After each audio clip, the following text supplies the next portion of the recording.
find out because it's about to happen. On one side, a kingdom representing the pride of a nation, and on the other, a squad representing the hopes of a region one step away from reaching top 8 for the first time. Only one may remain undefeated into the M6 knockouts. Will it be Twisted Minds or RRQ Hoshi? Right now, rinz taking some damage, but he's going to be fine. Also, the Kadita, the fact that this comes out at this point in the tournament is great. You know, we've seen previews of this before, but what a fitting way to go ahead and grab a victory if it is RRQ Hoshi. And now Twisted Minds, on the other hand, like what they mentioned, you know, with this, whoa, actually already very aggressive from rinz. Troll goes in with the Unbreakable. A good knock-up, 3-man Jeet Kune Do. Sutsujin not able to follow up though, and now it's Mike-sama even coming to join the party. Wow. But no casualties so far. No casualties, 2 flickers used though from RRQ Hoshi.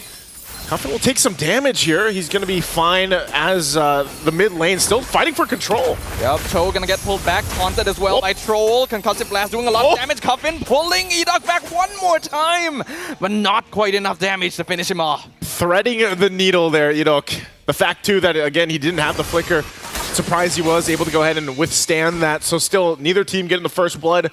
Still trying to set the pace, and I think that's the thing too, you know, this Mozkov Joy pick this time around might work better for Twisted Minds than in the previous one, just because of the fact that they have, you know, their bases covered when it comes to the initiation, when it comes to the front line. They're running a double Revitalize composition too, so they're really trying to extend some of those fights and withstand a lot of that damage that will be kind of bursty early on from RRQ Hoshi, especially with the Kadita.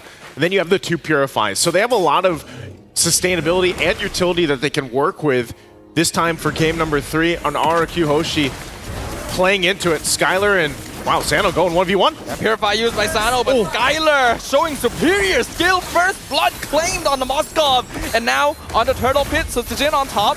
We're gonna see the blue jump in with the split set up for the rough wave. Troll surviving all of it with the Revitalize and still going in with the passive, still surviving. Sutsujin gets the turtle, rinz gonna be traded away. Troll still alive after everything, and dyrennn gonna get pulled back by the Sutsujin one more time. That's gonna be 2 kills for Twisted Minds in the Turtle Pit. idok jumps in, gets the knockup. Sutsujin lands on Troll as well, finally picking up the kill his teammates could not get. They weren't going to let Twisted Minds get all that, and then, of course, not get a kill on top of the turtle that RRQ Hoshi gets.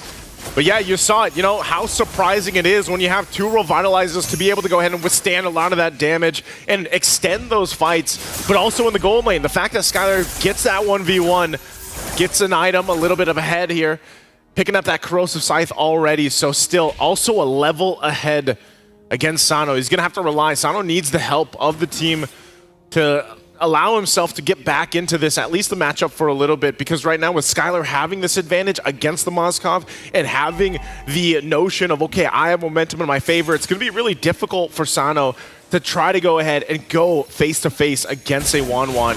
And that's not even considering the fact that later on, you know, Skylar, we've seen this earlier in the tournament when he loves to pick this Wanwan and gets the airtime he needs, has items, and just turns fights around. And I guess that's, again, why you have this double Revitalized composition. You want to be able to withstand it, and then the Winter Crowns will come into play later. But still, as Twisted Minds tries to keep things from, you know, getting too out of control, they're working against just a 1,000 gold deficit at this point. Yeah, I think what RRQ Hoshi is going to be identifying right now is that Skylar has already gotten a much bigger lead in the gold lane than you would have previously expected.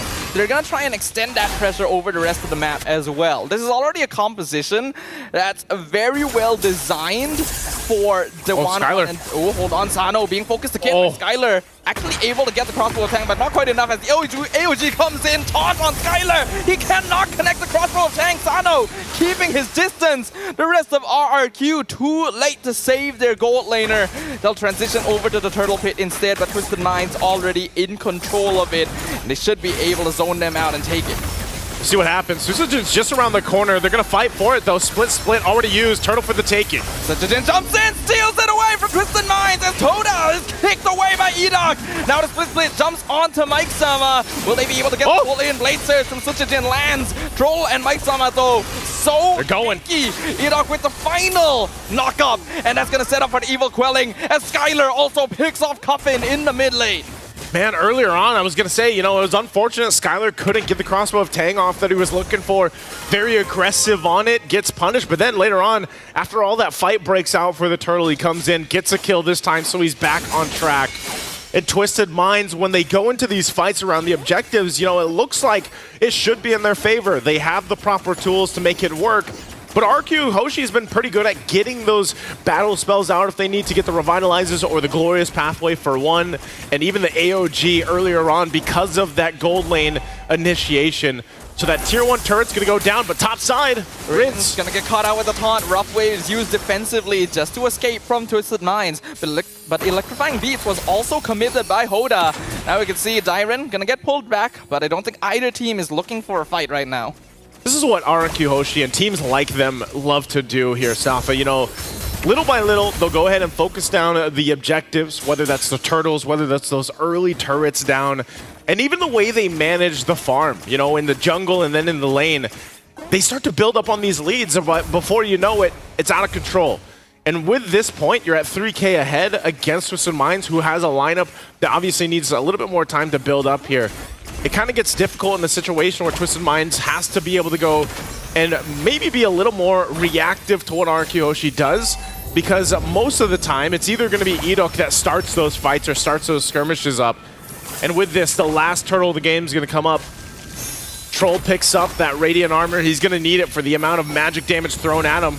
Mid lane, though, Cuffin also being checked here, and this RRQ Hoshi, they'll get in position. I'm not sure if there's much of a contest here from Twisted Minds, but they might still try it as Hoda makes his way, but he might be too late.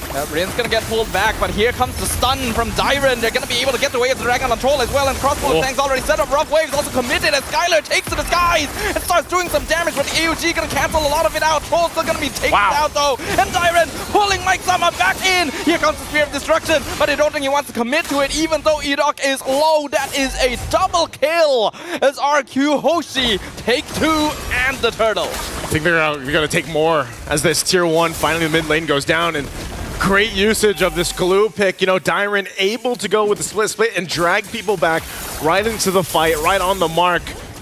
Exactly what they needed with the lineup that they have. Twisted Minds really struggling still in the team fight. I mean, looking at the items too, they don't really have that much firepower. You got a Genius Wand here for Hoda, and you're hoping to help, make it work with Cuffin on this Jushin pick. But even so, Saano, 2 items locked in. You see the gold difference between the gold laners. 1,500 up for Skylar right now.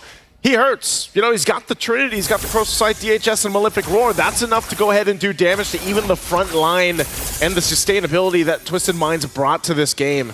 And so they need a lot more time to be able to go and actually fight. And that's why Skylar, as aggressive as he's been since the beginning of the game, even when he got punished early on, he's still going to do that. Oh, Spirit Destruction connects on Skylar, but he has Purify, and now you see the Purify from Saano as well, but you cannot Purify Death. Rough Waves finds him. Crossbow Tang already prepared. Electrifying Beats doing a lot of damage from Hoda on the sideline, but sutsujin still on top of him. They've lost rinz, but they traded for Hoda. After killing 3. Double kill for sutsujin. Triple kill as 4 members of Twisted Minds are There's another.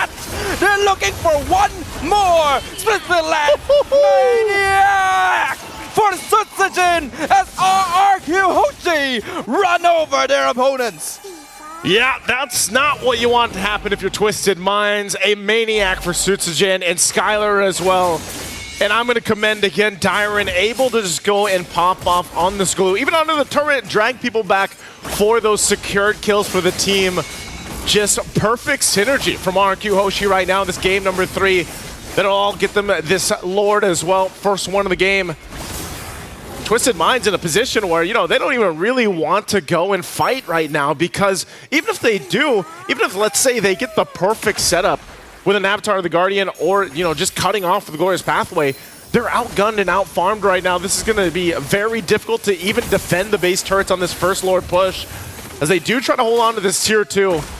Well, with sutsujin early on, hold on, pressure already put. Yep, dyrennn trying to jump in, gets CC'd by Cuffin, but the Glorious Pathway utilized defensively already as the bottom tier 2 is just gone like that. Skylar picks up the crossbow of Tang, gonna commit to it. Revitalize, not gonna keep Mike Sama alive. Mega kill for Skylar as RRQ sets up for the continued Lord push. RRQ Hoshi wants to do what they did in game 2. They're on track to do it. As all these shields are going to be popped, and now the top turret goes down even before the Lord makes it. A 10,500 gold lead at this point. 10.5 minutes in. They might look to close it out already. Twisted Minds has to come up with a defense of a lifetime to stay in it and to turn things out. They'll clear out the Lord, but the bottom turret's going to be worked on. And finally, they do clear out the Lord, but base turrets will all be down and exposed, and Mike Sama jumps on in, trying to cut them off. Comes out, electrifying beats on top of dyrennn, but he's surviving all of it, even flickers out with the split, the glue, everything. And now RQ, it's go time, godlike streak for sutsujin. Troll is gone. Twisted Minds with the 4v5 defense. They're trying to hold off the minion waves. Able to do a good job clearing them out the flicker. Jikundo wave the dragon into the unstoppable streak. Legendary for sutsujin. Skylar picking up one of his own. Only one minion left. Twisted Minds will finally take it out. Saano taking the Spear of Destruction, but not enough damage yet to punish RQ. They are still 5-man strong. Dyrennn jumps in. Idok jumps in. Saano trying his best, but he cannot stop them. They have attended every